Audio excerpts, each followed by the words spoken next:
Let us see the next question, students. A can hit a target 4 times in 5 shots. Okay.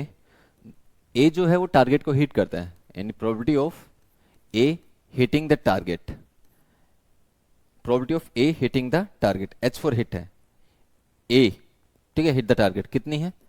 4 times में से 5 बार shot करता है और 4 बार hit करता है, मतलब 4/5 है probability of A hitting the target.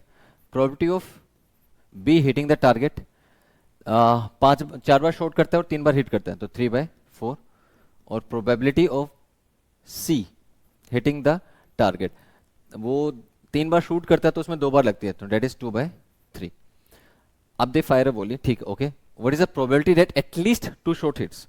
अब वो बोला कि क्या प्रोबेबिलिटी है कम से कम 2 शॉट हिट हो, एटलीस्ट 2 शॉट्स हिट, ओके, कम से कम 2 शॉट हिट हो।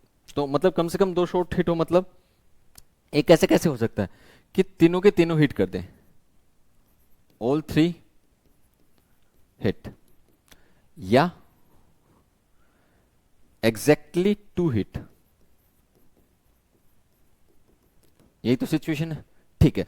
ऑल 3 हिट का मतलब है कि तीनों हिट करेंगे। और आप समझिए कि मैं जैसे मान लीजिए आप और मैं हैं, हम लोग एक गेम खेल रहे हैं जहां पर हम एक टारगेट को हिट कर रहे हैं, तो आप टारगेट को हिट कर पाएंगे या नहीं कर पाएंगे, उसकी प्रोबेबिलिटी मेरे टारगेट के हिट करने या ना करने से इफेक्ट थोड़ी ना हो रही है। तो इट मीन्स ये जो इवेंट्स है, ये कैसे इवेंट्स है? एक दूसरे के इंडिपेंडेंट इवेंट्स हैं। और आपको पता है अगर कोई 2 इवेंट इंडिपेंडेंट हो तो उनके साइमल्टेनियस अक्रेंस की जो प्रोबेबिलिटी है वो हम लोग कैसे फाइंड आउट करते हैं? उन दोनों की इंडिविजुअल प्रोबेबिलिटीज को मल्टीप्लाई करके।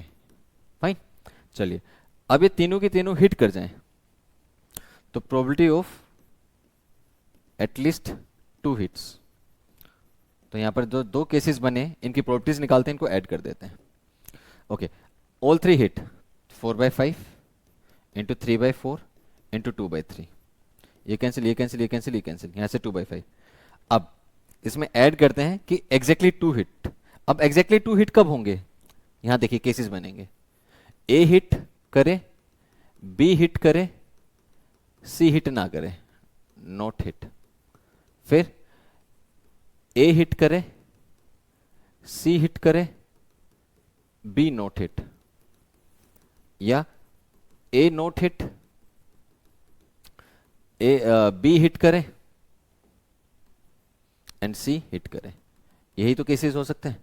अब इसकी प्रोबेबिलिटी निकालो, इसकी प्रोबेबिलिटी निकालो, इसकी प्रोबेबिलिटी निकालो, इनको ऐड कर दो और यहां पर लिख दो, ठीक है। अच्छा, अब है कि ए हिट करेगा, ए हिट करने की प्रोबेबिलिटी 4/5,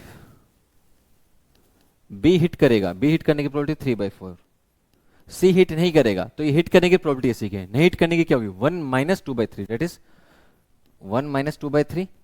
इसको सोल्व करके क्या लिख सकते हैं? 1/3। तो डायरेक्टली मैं इसका आंसर लिख देता हूं यहां पर 1/3 प्लस, अब ए हिट करे 4/5, सी हिट करे 2/3, बी हिट ना करे तो बी हिट करने की कितनी? 3/4, नहीं हिट करने की कितनी होगी? 1 - 3/4, दैट इज 1/4 प्लस, फिर बी हिट करे 3/4, सी हिट करे 2/3, बट ए हिट नहीं करेगा तो 1 - 4/5, दैट इज 1/5।